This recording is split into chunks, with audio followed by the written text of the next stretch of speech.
Built his little cabin. He called it the Haridas Chicory Ashram here. Because there's chicory trees out there. So Krishnadas over here, he built a cabin in one side of the farm, and then just up the trail, Rupa Sanatan Prabhu, actually he hadn't retired yet. He was still working full time, but living out in the woods. He would fill up 2 gallons of water from the spigot, and he built a little tub, and then he slept on a bunk that he built above the tub, and he would open it up, take a bucket shower, eat some granola nuts, feed the turkeys outside his door, and then he'd go off to work, and then come back. Yeah, his big rubber boots. Very simply. And but before he started building, we sat on a little tree stump. I believe it was 11th canto or 9th canto. The Nava Yogendras. Yeah. We were reading about the Nava Yogendras. And so it's a very fond memory, reading Bhagavatam together. And then throughout the years, regularly, at the university, or in his cabin, or in Krishna Das's cabin, or in his place, regularly we would come together to Bhagavatam. So I thought just for a few minutes we could read a little bit about the glorious pastime of Dhruva Maharaj returning home back to Godhead. And so, in the material world, when there's only the bodily conception of life, what exists is 2 things. We're either hankering or we're lamenting. Shochati and kamshati.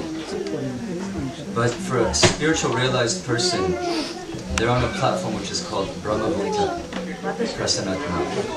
That they're truly satisfied because they understand who they really are.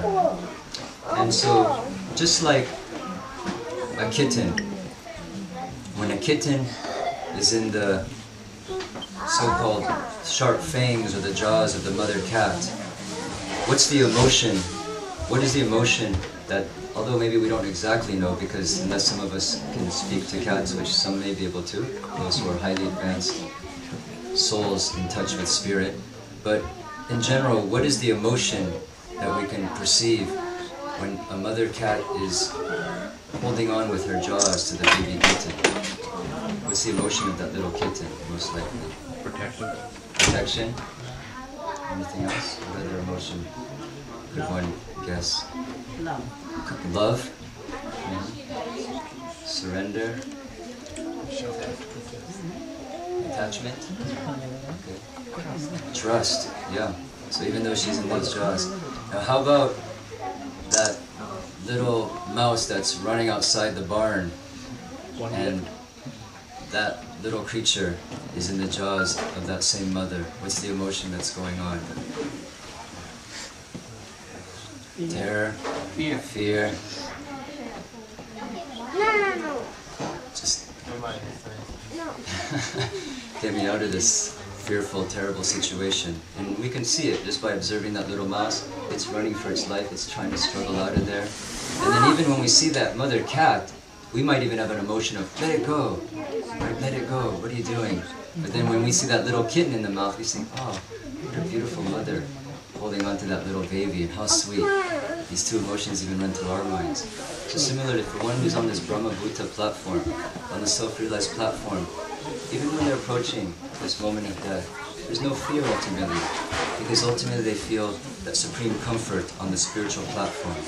But without understanding one's spiritual nature, then it's very, very fearful, because one is thinking the end is coming. But for a spiritual, God-conscious person, it's simply a moment of actual comfort. And if there is some lamentation, or maybe a lamentation of separation from one's spiritual associates, but ultimately they know it's a reunion with their supreme eternal friend, Krishna. Madhuvana Maharaj. Okay, fine. You sit next to this river, in this forest, Madhuvan, and you start to perform meditation, and you chant this mantra, Om Namo Bhagavate Vasudevaya. So he was meditating, and then he had full darshan of the Lord in the heart. He had full realization of the Lord in the heart.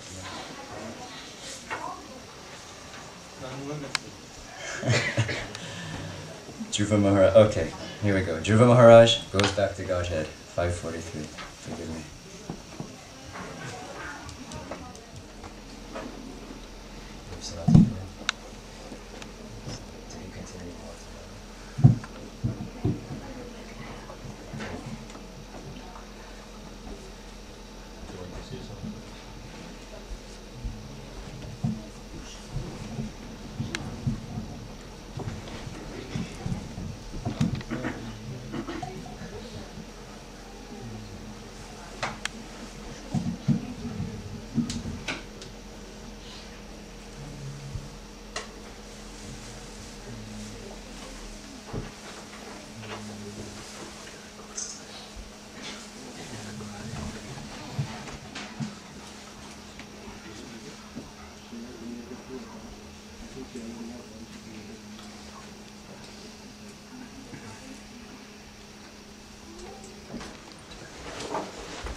Described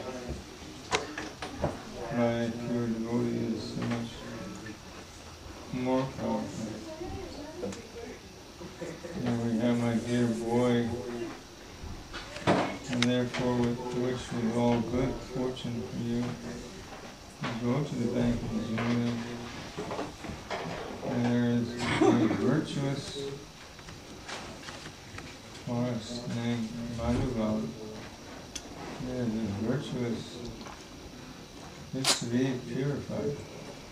Just as the powerful one draws nearer to the Supreme Personality of Godhead, Krishna, and there one offers purification. Just as one there never draws near to the Supreme Personality of Godhead. One never draws near to the Supreme Personality of Godhead, but is always the one there. Supreme Personality of Godhead. Narada Muni Suniti, the mother of Dhruva, and wise Rupa Maharaj were to support the brother and brother Dhruva Maharaj.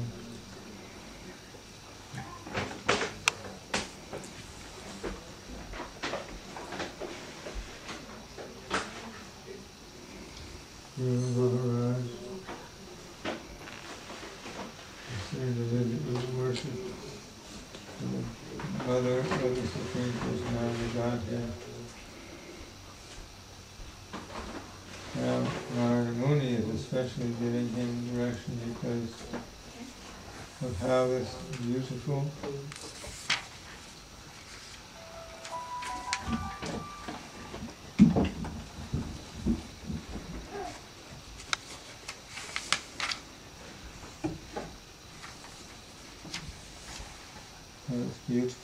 of the Supreme Personality of Godhead and very quickly fructified.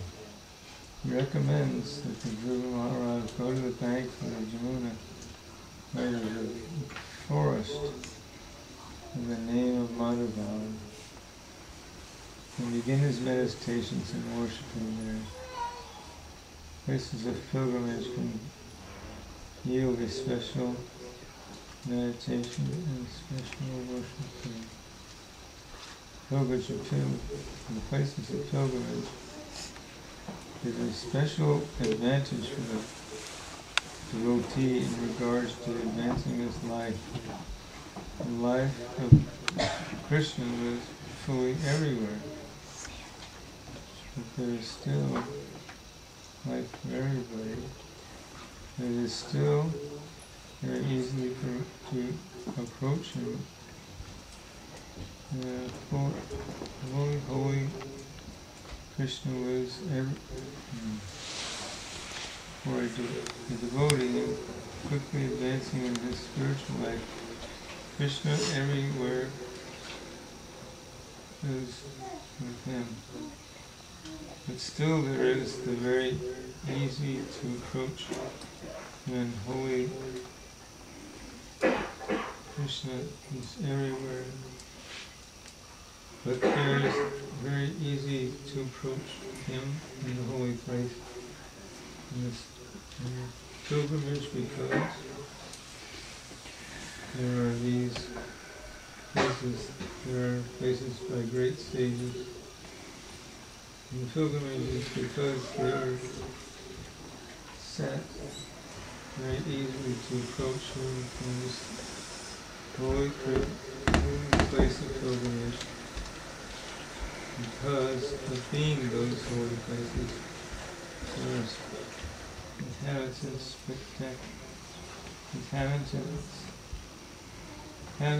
by holy sages. The great places of spiritual pilgrimage become these places which are inhabited by great sages. Lord Krishna places of pilgrimage are because there are places that are inhabited by great sages. This goes along with the line of the appreciating Lord Krishna's encouraging people upon entering places of pilgrimage that they don't just appreciate or try to appreciate what's there, but who is there.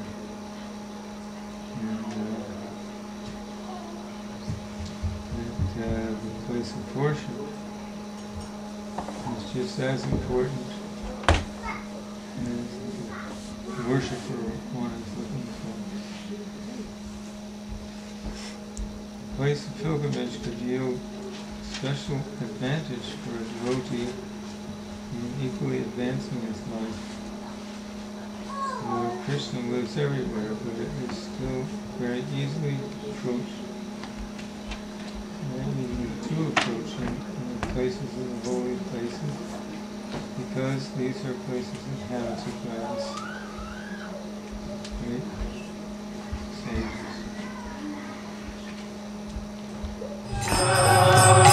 Krishna Krishna Hare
make arrangements for Prashadam here. Whoever is on the back side, we could just go into that room. So just make some space.